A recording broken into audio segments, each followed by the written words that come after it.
우리가 지난 이 한 달 동안 하나님의 만남에 대해서 생각을 했습니다. 그 만남에 대해서 우리가 여러 번 몇 주에 걸쳐서 같이 생각을 해보았습니다.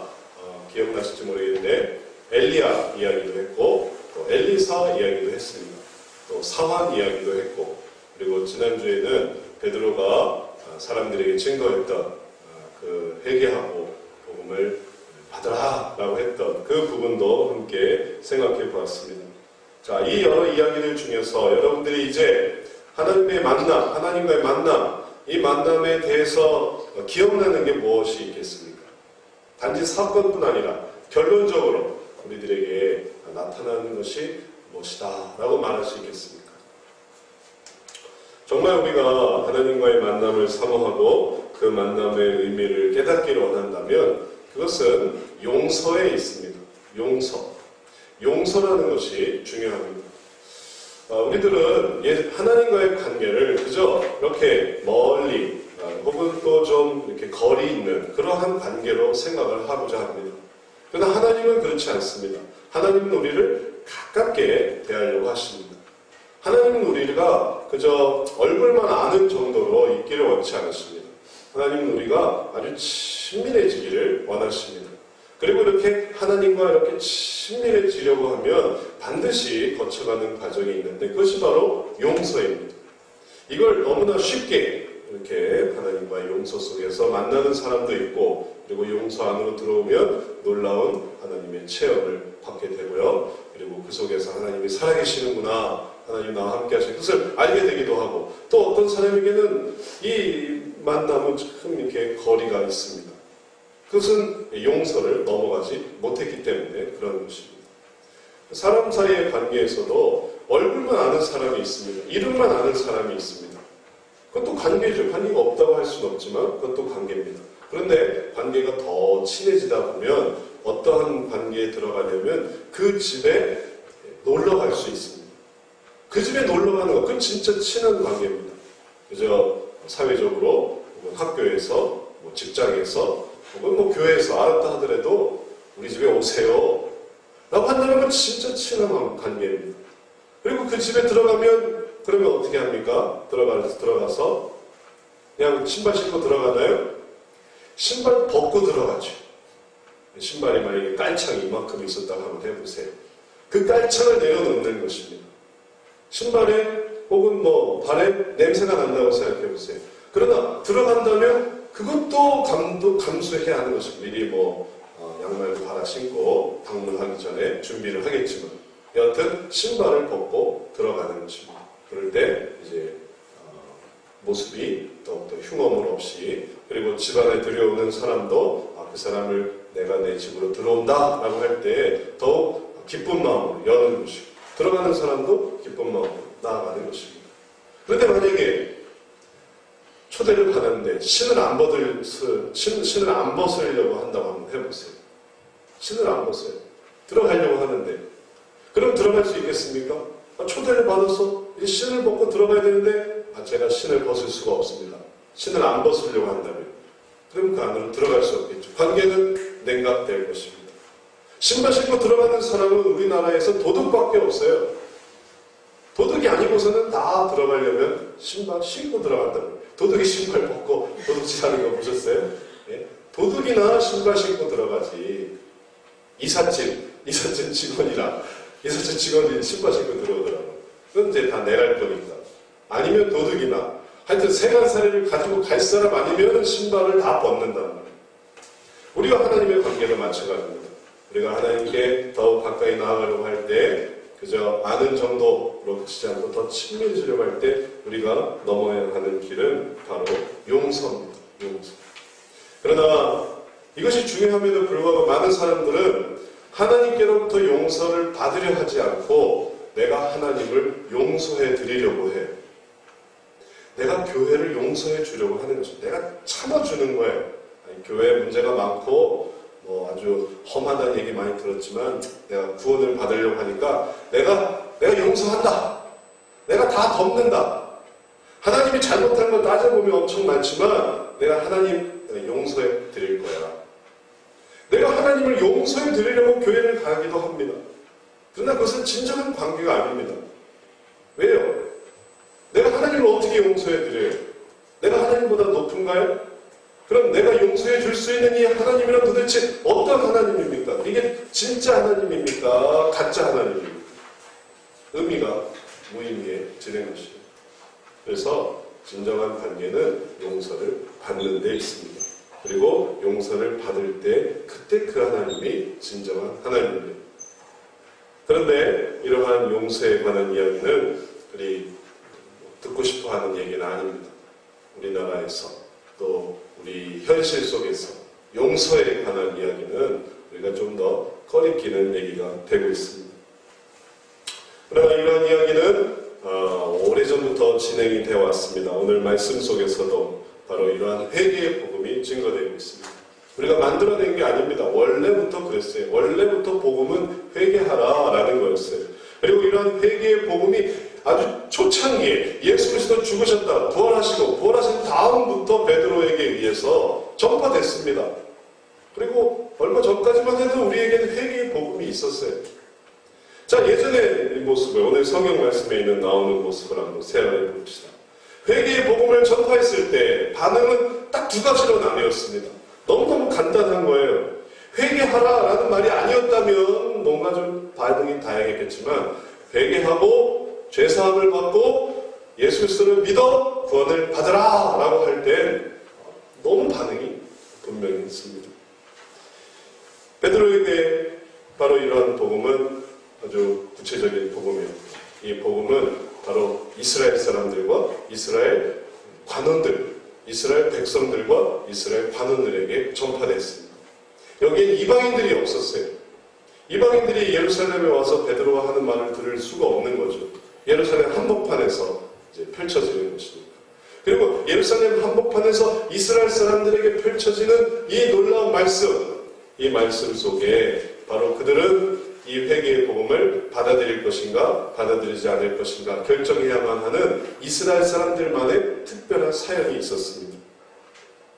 그게 1절 2절 말씀에 나옵니다. 사도들이 백성에게 말할 때 제사장들과 성전 맡은 자와 사두개인들이 이르러 백성을 가르침과 예수를 들어 죽은 자 가운데서 부활하는 도 전함을 싫어하여. 지금 백성에게 이 베드로가 우리 지난주에도 보았지만 그렇게 말씀을 증거했을 때 그때 제사장, 성전 맡은 자, 사두개인 이러한 사람들은 와서 싫어했습니다. 이러한 말씀 전하는 것을 싫어했습니다. 백성들에게 이러한 것을 가르치는 것입니다. 예수를 들어 죽은 자들 가운데서 부활하는 이 도 전하는 것을 싫어했어요. 제사장들이, 성전 맡은 자가, 사두개인들이 왜 그들이 싫어했을까요? 그들이 왜 싫어했냐면 자기들이 예수님을 십자가에 못 박았기 때문에 그런 것입니다. 그들이 당사자이기 때문에 그래요. 당사자로서 예수 그리스도에 대한 죽임과 그리고 죽음에 대한 자기들의 책임이 있기 때문에 이러한 이야기를 하는 것을 싫어했던 것입니다. 하지만 사실 따지고 보면 백성들도 여기에 대해서 예외는 아니었습니다. 백성들도 자기들이 선동되었거든요. 자기들도 이 예수님을 죽이는 일에 동참했습니다. 그렇기 때문에 그래서 예수님이 십자가에 못 박아 죽게 된 것이었어요. 처음엔 이 제사장들이 또 성전을 맡은 자들이 사두개인들이 선동을 했고 그 다음에 백성들은 선동당했던 것입니다. 그래서 예루살렘 사람들과 예루살렘 관원들은 전부 다 공통의 책임이 있는 거예요. 우리가 다 그런 짓을 했다. 그런데 이 말씀에 대해서 제사장들, 관원들, 또 성전 맡은 자들은 이걸 싫어했지만 그러나 백성들은 그것을 받아들였습니다. 그래서 반응이 나뉘었어요. 백성들은 어떻게 했냐면 말씀을 들은 사람 중에 믿는 자가 많으니 남자의 수가 약 5천이나 되었더라. 5,000명 정도. 5,000명이 더 많습니까? 아니면 제사장, 성전 맡은 자, 사두개인들이 더 많습니까? 5,000명이 더 많죠. 아무리 많아도 제사장, 사두개인, 성전 맡은 자가 5,000명보다는 더 많겠어요? 상대적으로, 숫자적으로. 당연히 적은 사람들이 예수님을 싫어했고 많은 사람들이 예수님을 받아들였습니다. 이들은 다 예루살렘 사람들이었지만 백성들이었고 관원들이었고 그랬지만 그들 중에 어떤 사람은 예수님을 믿는 자가 되었고 예수님을 거부하는 자가 되었던 것입니다. 예수님에 대해서 입장이 아주 구체화됐습니다. 복음을 반대하는 자들은 예수님을 가두었습니다. 저희를 잡았습니다. 날이 이미 저문 거로 이튿날까지 가두었습니다.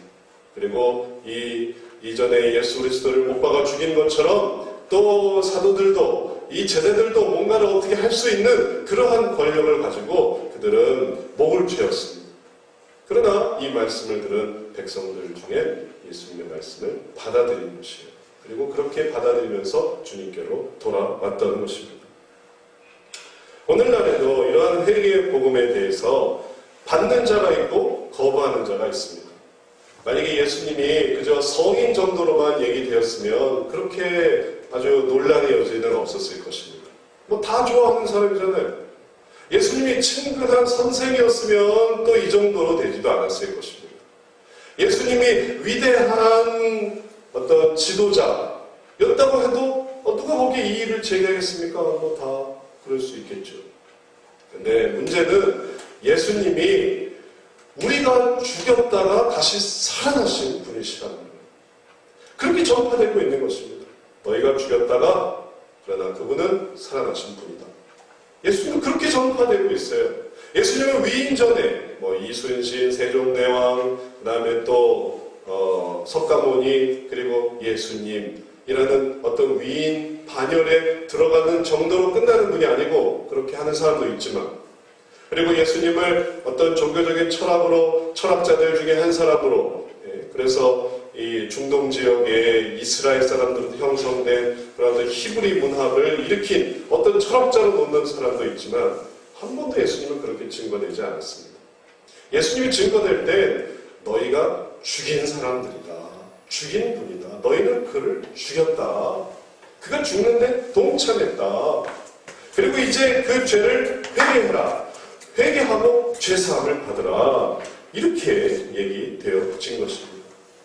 그것이 단지 2000년 전 유대 예루살렘에서만 아니라 그것이 유럽에서, 그것이 미국에서, 그것이 우리나라에서 전혀 상관없는 우리들에게 이제까지 하나님을 믿지 않는 죄, 이제까지 하나님을 의지하지 않은 죄, 이제까지 하나님에 대해서 받아들이지 않은 죄, 이러한 죄를 막 기억하게 되면서 그 예수님을 받아들일 것인가 받아들이지 않을 것인가의 두 가지 분야로 나아갔던 것입니다. 그리고 받은 자가 우리가 되었고 받아들이지 않는 자가 여전히 불신자로 남아있는 것이죠. 자, 이것이 우리들에게 중요한 고비를 가지고 있고 그리고 그 고비 속에서 우리가 복음으로 살아가고 있는데 이제 우리들에게 본질적인 부분으로 더 중요한 부분이 이제 이 시대에 바로 이러한 부분이 되었습니다. 우리가 주님을 알지만 정말 회개함으로 나아가는가? 우리가 주님을 기억하지만 우리가 주님을 찬양하기도 하지만 우리가 주님으로 인해 성경 공부도 하지만 정말 우리는 용서로 주님께 나아가는가? 이게 오늘날 이 가장 간단하고도 기본적인 이 회개를 통해 주님을 만나는 이 장면이 오늘날 우리들에게 다시 한번 일어나고 있는 것입니다. 우리는 구체적인 이 장면을 오늘 말씀 속에서 계속 이어지는 이 말씀 속에서 더 확인하게 됩니다. 5절 말씀에 바로 이러한 장면이 있습니다. 우리에게도 지금도 일어나고 있는 부분이기도 한데 이튿날에 관원과 장로와 서기관들이 예루살렘에 모였는데 대제사장 안나스와 가야바와 요한과 알렉산더와 및 대제사장의 문중이 다 참여하여 사도들을 가운데 세우고 묻되 너희가 무슨 권세와 네 이름으로 이 일을 행하였느냐. 자, 이제 다 모여서 베드로를 신문하고 있습니다. 이전에는 그냥 베드로가 말하는 것이었어요. 베드로가 그냥 자기가 백성들한테 증거하는 것이었습니다. 이제 얘기가 달라졌어요. 이제 동일한 상황이 설정이 되었습니다. 예전에 대제사장들에서 대저 사람들 앞에서 예수님의 신문을 받은 것처럼 이 베드로가 이 모든 사람들 앞에서 대제사장 안나스와 대제사장 가야바와 요한과 대제사장 알렉산더와 및 대제사장 문정들이 다 참여해서 이제 모든 관원과 장로와 서기관들이 이제 이 베드로를 신문하고 있는 것입니다. 사도들 중에 특별히 베드로를 신문하고 있는 것입니다. 그들이 묻고자 하는 것은 무엇인가 하면 너희가 무슨 권세와 누구의 이름으로 이런 일들을 행하느냐. 특별히 이런 일은 어떤 일이냐면 지금 이제 이 흐름상 안준뱅이가 일어나게 됐습니다. 안준뱅이가 평생 한 번도 일어나 본 적이 없는 안준뱅이가 예수 그리스도의 이름으로 고침을 받게 됐습니다. 그리고 그것을 질문하는 것이에요. 누구의 이름으로 이 일을 행하느냐? 뿐만 아니라 베드로가 그 일에 대한 설명으로 너희가 죽였던 예수 그리스도, 그 예수 그리스도께서 이 일을 행하셨다 말씀하였고, 그 다음에 베드로가 그렇게 증거할 때에 백성들이 예수님을 또 다 받아들였습니다. 많은 사람들이 받아들였습니다. 그러니 이제 일파만파 커진 거예요. 그래서 이제 다 이 모든 것을 다 뭉뚱그려서 도대체 너희가 뭔데? 너희가 무슨 권세로 누구의 이름으로 이 일을 행하느냐? 만약에 베드로가 박사학위가 있고 베드로가 어디 로마에서 권력을 받아가지고 오고 사람들 중에 어떠한 더 높은 사람에게서 권세를 가지고 더 높은 위엄을 가지고 와서 이 일을 했다면 대제사장들은 또 서기관들은 이런 걸 질문하지 않았을 거예요. 근데 중요한 것은 이 세상에서 온 권세가 아니었던 것입니다. 세상에서 오는 이름이 아니었어요. 그럼 도대체 그 권세와 그 이름은 어디에서 왔을까요? 여기에 대해서 베드로가 대답합니다. 이건 전에 얘기한 거랑 비슷해요. 그것을 한 번 더 분명하게 구체적으로 다시 한번 얘기하는 것이에요. 이에 베드로가 성령에 충만하여 가로되 백성의 관원과 장로들아 만일 병인에게 행한 착한 일에 대하여 이 사람이 어떻게 구원을 얻었느냐고 오늘 우리에게 질문하면 이걸 우리에게 묻는다면 대답해 주겠다 하는 거죠. 뭐라고 대답해 주냐면 너희는 너희와 모든 이스라엘 백성들은 알라 너희가 십자가에 못 박고 하나님이 죽은 자 가운데서 살리신 나사렛 예수 그리스도의 이름으로 이 사람이 건강하게 되어 너희 앞에 섰느니라. 특별히 이 말이 관원들 앞에 대제사장들 앞에 중요하게 의미가 있는 건 뭐냐면 너희가 십자가에 못 박고 라는 장면입니다. 너희가 십자가에 못 박고. 베드로는 그걸 숨기지 않았어요. 사실은 하나님이 계신데 이 하나님이 이 사람을 살린 것입니다. 하나님은 당신들도 믿고 우리들도 믿고 있으니 우리들이 하나님입니다. 이렇게 말하지 않았습니다. 베드로는 모든 것을 정확하게 말했습니다. 너희가 며칠 전에 십자가에 못 박았던 그 예수님의 이름으로 이 사람이 건강하게 되었다는 것. 그래서 너희 앞에 섰다는 것입니다. 조금 더 가감없이 그들이 아픈 부분을 찌르고 있습니다. 조금 더 가감없이 그들이 숨기고 싶었던 부분을 지적하고 있습니다. 얼마 전 6월절에 그들이 무슨 짓을 저질렀습니까? 예수 그리스도를 십자가에 못 박았습니다. 그들은 예수 그리스도가 자기들의 독립에 방해가 된다고 생각했고 그래서 로마의 총독에게 가서 이 사람을 죽여달라고 했고 그리고 그렇게 해서 예수님을 죽였습니다. 겉으로는 그랬지만 실제적으로는 예수님이 오셔서 자기들의 왕 노릇을 하고 예수님이 오셔서 자기들에게 이래라 저래라 하고 자기들 독사의 자식이라고 하고 자기들에게 정말 회칠한 무덤이라고 하고 독사의 자식들아 회칠한 무덤아 라고 말했던 건 평상시 사람들이 아닙니다. 청년들한테 이 독사의 자식들아 이 회칠한 무덤아 라고 말한 게 아니에요. 예수님이 독사의 자식들아 회칠한 무덤아 라고 말했던 사람들은 바로 이 대제사장들이고 제사장들이고 관원들이고 바리새인들입니다. 기득권자들이에요. 그들은 만약에 일반 백성들에게 젊은 청년들에게 혹은 아주 연약한 사람들에게 야 이 독사의 자식들아 말했으면 좋아했겠죠. 자기는 아니니까. 나는 독사의 자식은 아니구나. 나는 회칠한 무덤 아니구나. 어느 백성들에게 야 이 회칠한 무덤아 했으면 자기들은 안도했을 것입니다. 그러나 예수님은 그들에게 말한 게 아니에요. 예수님은 바로 자기들에게 말을 했습니다. 그러니 견딜 수가 없는 거예요. 우리가 이 가문을 어떻게 이어왔는지 우리가 우리 사위를 세우고 우리가 우리 장인을 세우고 우리가 우리 아들들로 이렇게 이 가문을 대제사장 가문을 만들어놨는데 대제사장 가야바와 대제사장 안나스는 서로 사위와 장인의 관계입니다. 다 그렇게 자기들끼리 해 먹고 있는 사람들이에요. 그리고 그래서 바리새인들을 만들고 그래서 자기들의 문중을 만들어서 이렇게 백성의 관원들을 만들어놨는데 예수 그리스도께서는 자기들을 공격했단 말이에요. 자기들 건드리지 말았어야 되는데 처음엔 유화적으로 이들을 좀 이 예수님을 어떻게 우리 편으로 끌어들일 수 있을까 했지만 일거에 거절당하고 너희 회개해라 이런 얘기를 듣고 나서 그들은 폭발했어요. 그래서 결국 예수님을 죽인 것입니다. 우리가 가지고 있는 그 모든 것들을 다 내려놓을 수 없었기 때문에 그들이 가지고 있었던 것들을 그래서 예수님께 이제 죽어주셔야겠습니다 해서 그를 죽인 거예요. 예수님 하나만 죽으면 다 조용하니까 사회적인 어떤 그런 요동이 있을 필요도 없고 우리가 뭘 다 내려놓을 필요도 없고 제사도 여전히 드릴 수 있고 모든 것 하나도 변하지 않을 수 있는 거예요. 근데 예수님이 와서 제사를 폐하려고 하고 구약의 율법을 폐하려고 하고 이상한 계명을 주려고 하니 이걸 견딜 수가 없는 것입니다. 이미 자기들이 만들어 놓은 게 있는데. 그래서 죽였는데 베드로는 그것을 숨기지 않았어요. 바로 너희가 십자가에서 죽였던 그 예수님이 이 안진뱅이를 일으켰다. 그 끝났어야 됐었던 일이라고 생각했는데 우리가 죽인 것으로 예수님은 끝났어야 됐다고 생각했는데 그분의 제자들이 또 나타나서 그분의 이름으로 병을 고치고 그분의 이름으로 안진뱅이를 일으키고 그분의 이름으로 사람들을 5,000명씩이나 예수님을 믿는 자를 만들어가고 있었던 것입니다. 그래서 그들은 마음이 괴로웠어요. 그 회개의 복음. 하지만 대제사장들에게 더 엄격했다고 말할 수는 없습니다.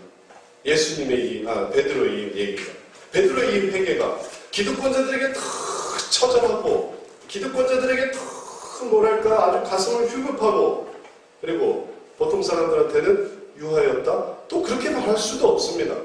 왜냐하면 이전에 베드로는 이렇게 말했기 때문에 그런 것이죠. 이건 이제 3장에 나오는 얘기예요. 백성들에게 얘기할 때입니다. 백성들에게 그 많은 사람들 앞에서 베드로가 이 사람들을 구원시키려면 이 사람들을 설득해야 돼. 내가 어떻게 해서든지 이 사람들의 비위를 잘 맞춰야 돼. 이 사람들이 좋아하는 얘기를 해줘야 돼. 그래서 지금 한 100사람 얻으면 잘 얻을 수 있을까? 1000사람 얻으면 잘 얻을 수 있을까?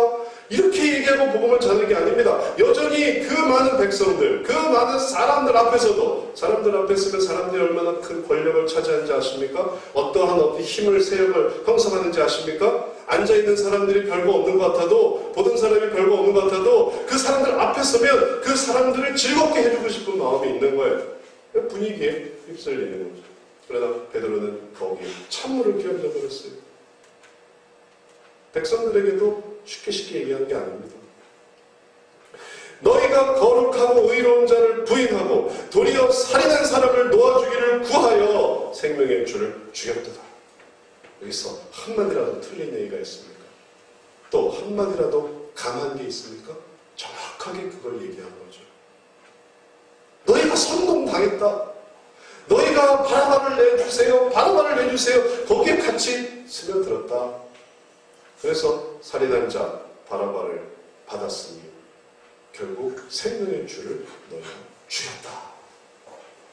결국은 회개의 복음은 윗사람이나 아랫사람이나 똑같은 것입니다. 아랫사람이라면 뭐 정성을 들여서 당신은 회개할 필요 없어요.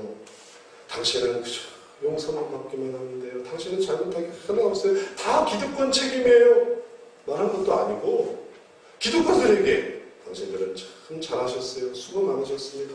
당신은 잘못한 게 하나도 없어요. 더 축복을 받으세요. 이렇게 말하는 것도 아니고 베드로에게 하나님의 복음이란 회개의 복음이었어요. 윗사람에게, 아랫사람, 높은 사람에게, 낮은 사람에게나 누구에게나 동일하게 회개해라 라는 것이었어요. 그리고 동일한 이 얘기를 듣고 백성들은 회개했지만 관원들은 회개하지 않았습니다. 왜? 그 차이가 무엇이었을까요? 왜냐하면 백성들은 자기의 죄를 인정을 했어요. 그러나 제사장들은 자기의 죄를 인정할 수 없었습니다. 인정하고 싶지 않았습니다. 여기서 밀리는 끝장이다라고 생각을 했습니다. 예수님이 용서해 주신다고 해도, 예수님이 다 용서해 주신다고 해도 내가 여기서 이걸 고백하면 안 돼. 내가 여기서 물러서면 안 돼. 내가 여기서 내가 했던 그 잘못, 내가 거짓말도 좀 했고, 내가 나쁜 짓도 좀 했고, 내가 좀 불성실도 했고, 내가 좀 어리석었고, 내가 좀 게을렀지만 내가 여기서 밀리면 안 돼. 하는 순간 그들은 대상이 되었습니다. 그래서 베드로를 핍박하는 것이죠. 그러나 거기서 무릎을 꿇었습니다. 거기서 그게 내 죄입니다. 제가 선동당했습니다. 옆에서 막 찌르고 바람을 내달라고 해. 그래야 우리가 살아라고 할 때 그런가? 제 잘못입니다. 그것 때문에 예수님이 죽었습니다. 의로운 자가 죽었습니다. 이 예루살렘 한복판에서 죄인이 죽은 것이 아니라 의인이 죽었습니다. 제가 그 중에 한 사람이었습니다. 라고 고백하는 사람들은 죄를 고백했습니다. 잘못했습니다. 회개합니다. 했던 것입니다. 그래서 그것이 믿는 자로 나오게 됐고, 또 그러한 거울과 그들이 주님을 핍박하는 자로 서게 된 것입니다. 회개의 복음이 아니었으면 이 둘은 이렇게 갈리지 않아요. 이 둘을 하나로 만들 수 있는 어떤 복음이 있을 것입니다. 하나님도 살고 사람도 살고 대제사장도 살고 백성도 살고 다 살릴 수 있는 하여튼 뭔가를 만들어낼 수 있을 거예요. 그러나 회개의 복음이기 때문에, 예수 그리스도의 복음이기 때문에 그것은 어쩔 수 없었어요. 그리고 그것이 정확히 드러났을 때 비로소 예수님을 핍박하는 자로 자리매김하고 그러한 어등으로, 그러한 행동으로 외면하거나 혹은 잡거나 혹은 죽이거나 하는 자들이 되고, 또 한쪽은 거기서 꿇어 엎드려서 받아들이고 그리고 회개하고, 그럼 제가 어떻게 하면 좋을까요? 제가 어떻게 하면 이 죄를 사함을 받을 수 있을까요? 하고 나뉘는 두 사람으로 나누게 되었던 것입니다. 우리는 오늘날에도 마찬가지입니다. 우리가 이것을 받아들일 때 우리는 더 진실한 믿음으로 갈 수 있는 것입니다. 우리가 만약 그 죄인의 모습으로, 여전히 죄인의 모습으로, 인정하지 않는 죄인의 모습으로 내가 용서를 해주면 해줬지, 내가 용서를 왜 받아? 내가 용서받을 게 뭐가 있어? 라고 하는 한 우리들은 대상치기입니다. 그들은 다 자기 잘났다고 하는 사람들이니까. 그러나 우리가 내 잘못입니다. 내가 몰랐습니다. 내가 미처 깨닫지 못했습니다. 내가 주님을 죽였습니다. 네, 죄입니다. 라고 하는 순간 우리들은 그 5,000명 중에 하나, 주님을 믿는 자의 하나, 바로 지금도 우리의 입장이 완전히 갈리게 되는 것입니다. 우리는 용서받은 자임을 기억해야 합니다. 용서해주는 자가 아니에요. 우리는 용서받은 자입니다. 그게 놀라운 것입니다. 그리고 주님께 이 용서를 받은 자로서 우리가 주님께 늘 회개하면서 살아가는 자가 되어야 됩니다. 우리 죄가 무엇이든지 간에 우리의 죄로 인해 우리가 잘났다고 말하는 사람들이 아니라 우리가 잘못했습니다라고 말하는, 우리가 회개하는 사람들이 되어야 됩니다. 그럴 때 하나님은 우리의 모든 죄를 다 용서해 주십니다. 이 사회에도 그런 법이 있습니다. 개인 파산이라는 게 있어요. 그가 채무가 높고 도저히 갚을 수 없을 때 그는 그 채무를 다 탕감받을 수 있습니다. 놀라운 일이지요. 모든 금융기관에 대한, 모든 채무에 대한 빚을 다 탕감받을 수 있습니다. 놀랍지 않습니까? 우리나라에 이런 제도가 있다는 게. 그러나 그걸 하려면 파산을 신청을 해야 돼요. 재판관 앞에서 그걸 판결을 받아야 돼요.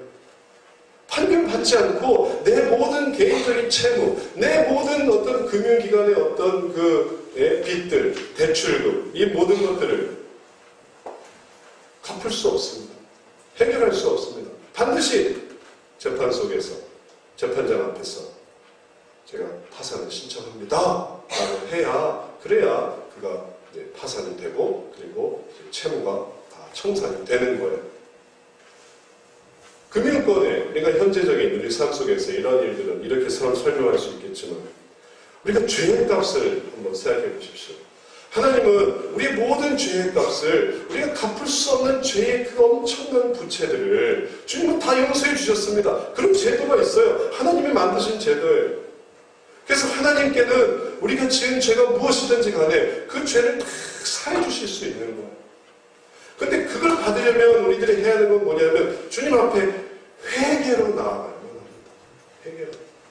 우리가 지금도 끊임없이 짓고 있는 어제도 졌고 그제도 졌고 그제도 졌고 지난달에도 졌던 그 모든 죄들을, 그 죄들을 항상 우리가 하나님 앞에서 용서받기 위해서 우리가 해야 되는 것은 주님 앞에 회개함으로 나아가는 것입니다. 그러면 하나님께서는 다 그것을 용서해 주십니다. 다 용서해 주세요. 그리고 우리는 또 새로워지는 거예요. 우리가 주님의 용서하며 우리가 새로움을 받았습니다. 우리가 하나님의 은혜로 살아가는 사람입니다.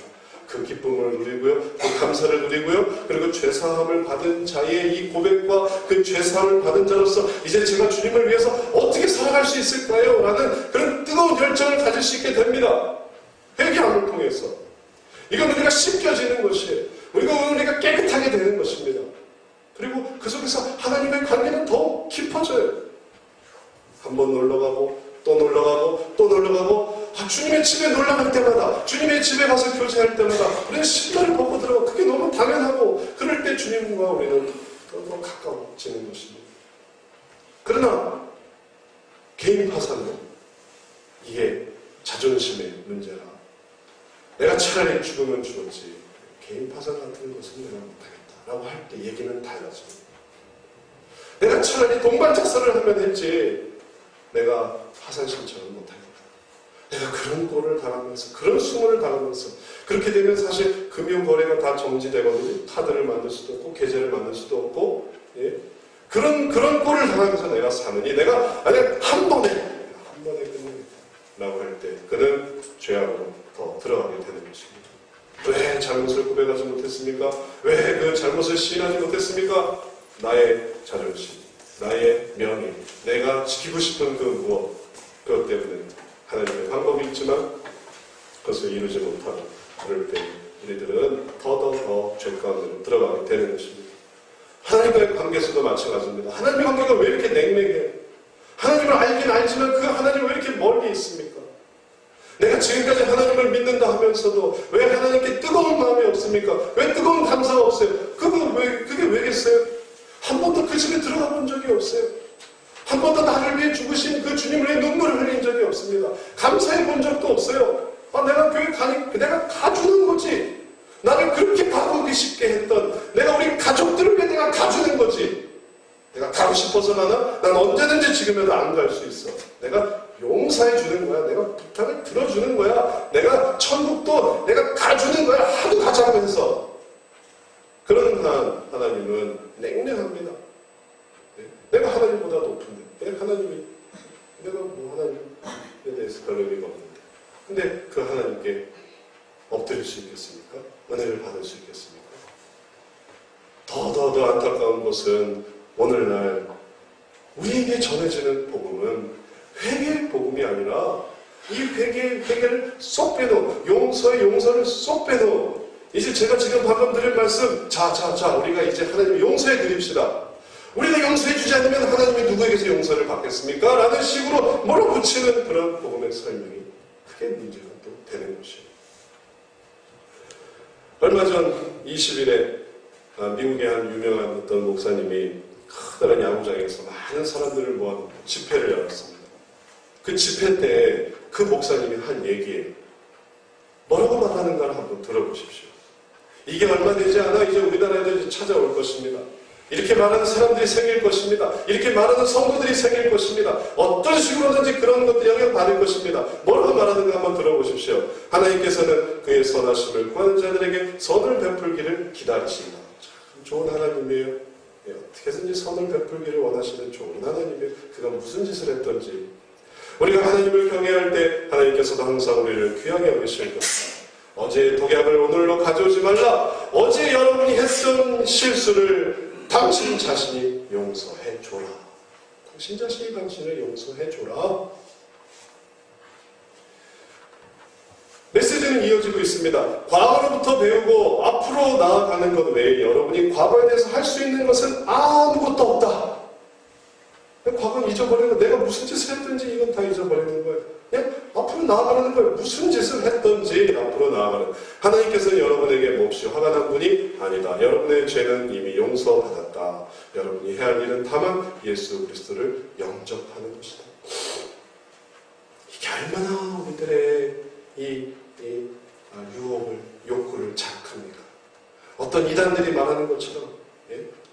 더 이상 우리는 주님 앞에 다 용서받았기 때문에 우리는 회개할 필요 없습니다. 그게 구원파 이단들이거든요. 우리는 회개할 필요가 없다는 걸 얼마나 좋아요. 이제 눈물 흘릴 필요도 없고, 이제는 용서를 구할 필요도 없고, 잘못했습니다 고백할 필요도 없고, 죄책감에 시달릴 필요도 없고. 구원파 이단은 그렇게 말해요. 왜냐? 비슷한 맥락이지만 다 용서해 주신 거예요. 다 끝난 거예요. 주님은 다 이미 끝냈어요. 우리가 그걸 그렇게 하고 있다는 거예요. 그러니 우리는 그냥 인정만 해드리면 되는, 예수 그리스도 영접만 합니다.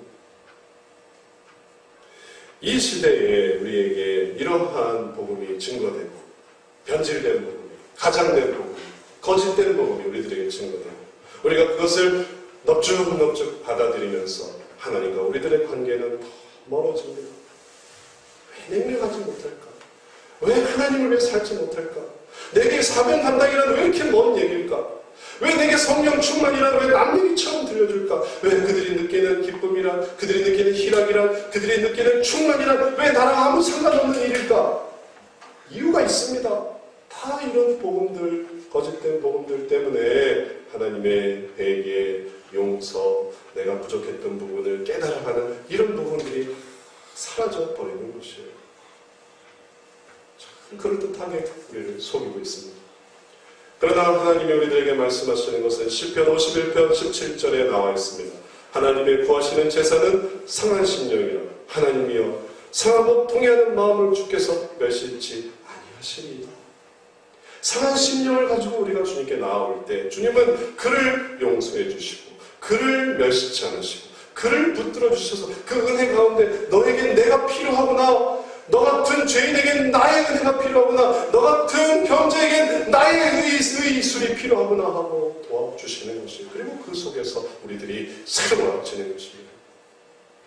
제 고백을 한번 해보겠습니다. 제가 처음 하나님을 정말 은혜를 체험했던 때가 중학교 때 뭘 알겠습니까?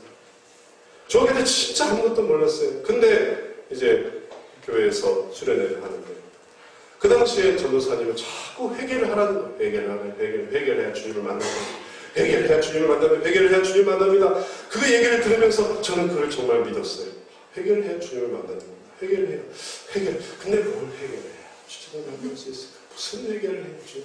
도대체 죄가 생각이 안 나는 거예요. 중학교의 학생이 죄가 생각이 안 나는 거예요. 그렇게 어리석었어요. 죄를 찾아보면 많이 있었을 텐데 내 딴에는 죄가 생각이 안 나는 거예요. 난 죄가 없는 거예요. 그래도 회개를 해야, 이 밤에 회개하고 주님을 만났어요. 학생들 주님을 만나야 됩니다. 회개하고 주님 만났어요.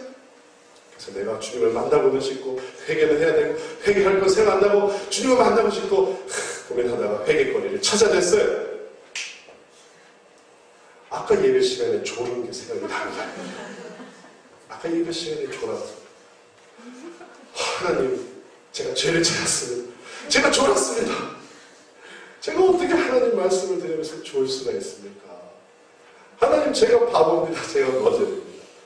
저를 용서해 주세요. 하나님 말씀이 선포되는데 제가 졸고 있었습니다. 하나님 용서해 주세요.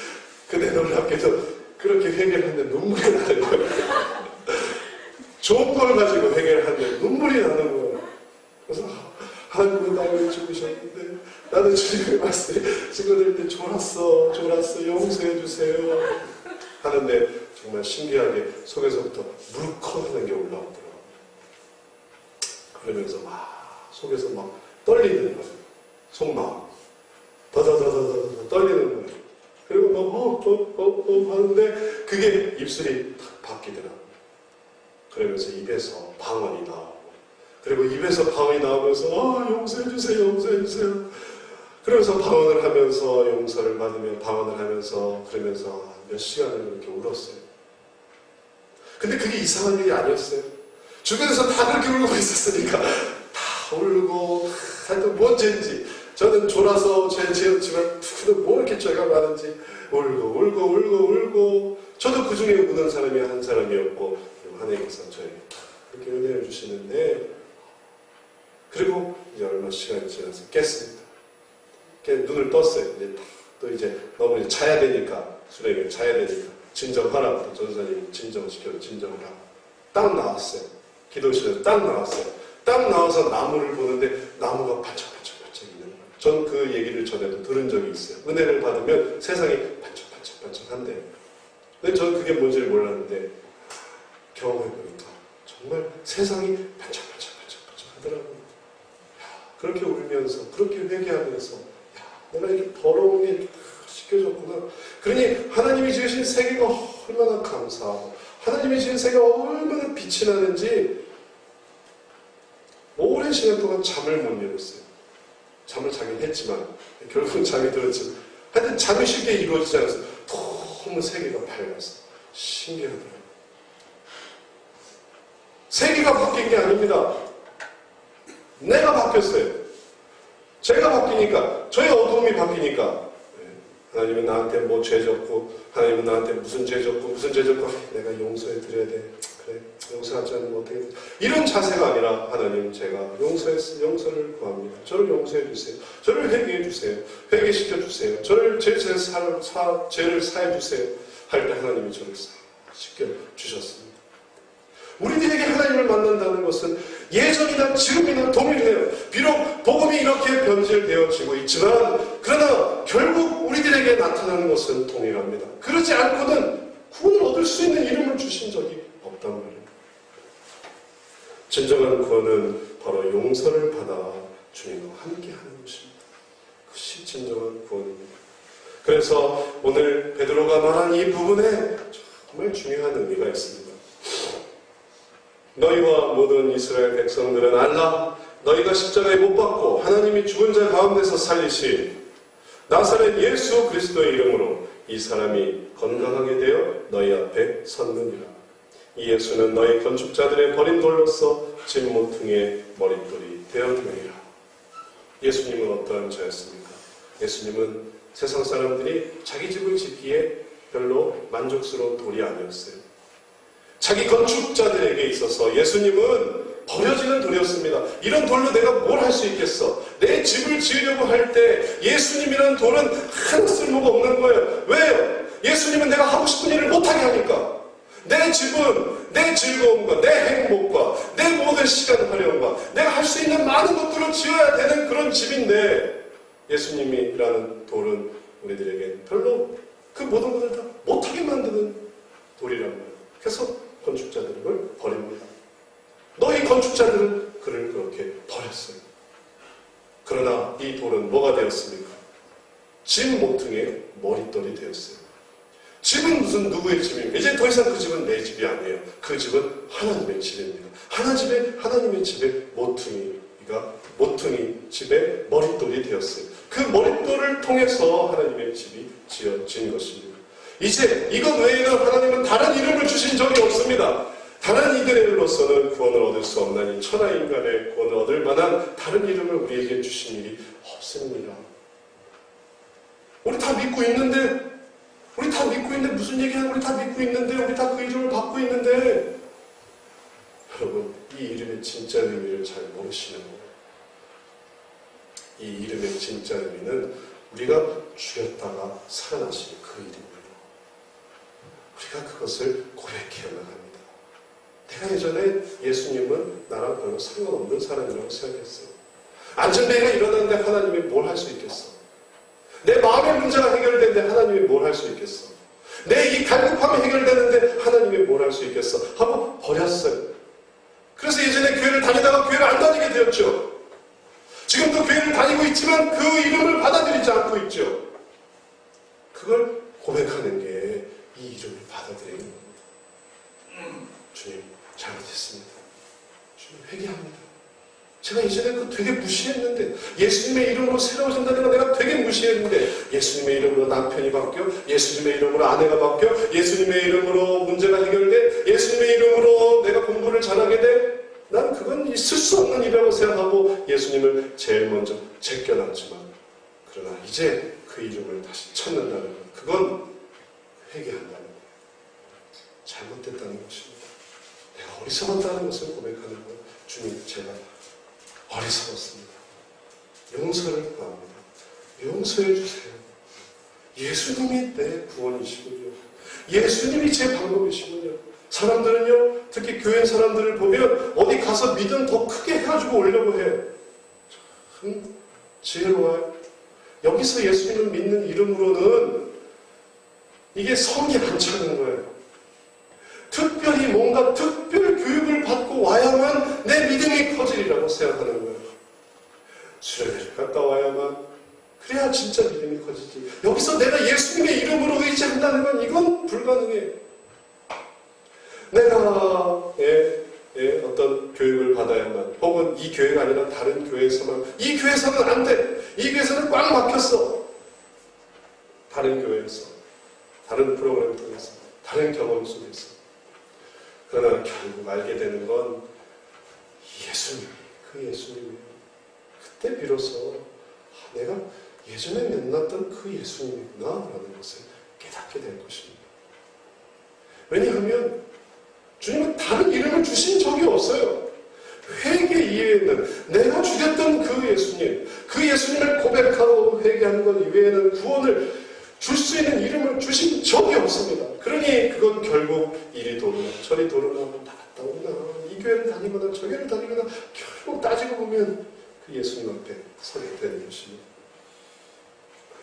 사랑하는 성도 여러분, 우리 문제에서의 구원, 그것은 주님을 만난 것부터 시작이 됩니다.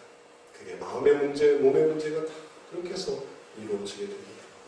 그리고 그 만남은 우리가 회개하는 것이에요. 회개하려고 할 때 그때 주님은 용서해 주십니다. 그리고 그때부터 하나님의 은혜가 임하는 거예요. 특별한 환경이 있어서가 아닙니다. 예수님 바로 그분 때문에. 그것 외에 우리에게 다른 구원의 이름을 주신 적이 없습니다. 이 놀라운 은혜를 기억하며 주님을 만나는 여러분 되시기를 축원합니다. 주님은 바로 여러분 앞에 있습니다.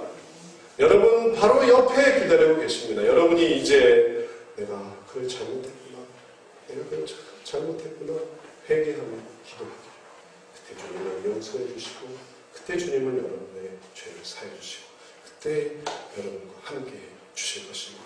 이러한 주님과의 만남이 우리 모두에게 넘치기를 주의 이름으로 축원합니다. 기도하겠습니다. 사랑의 주님, 우리가 주님의 용서를 받은 자이지만 그러나 회개한 적은 없어 그 용서를 온전히 누리지는 못했습니다.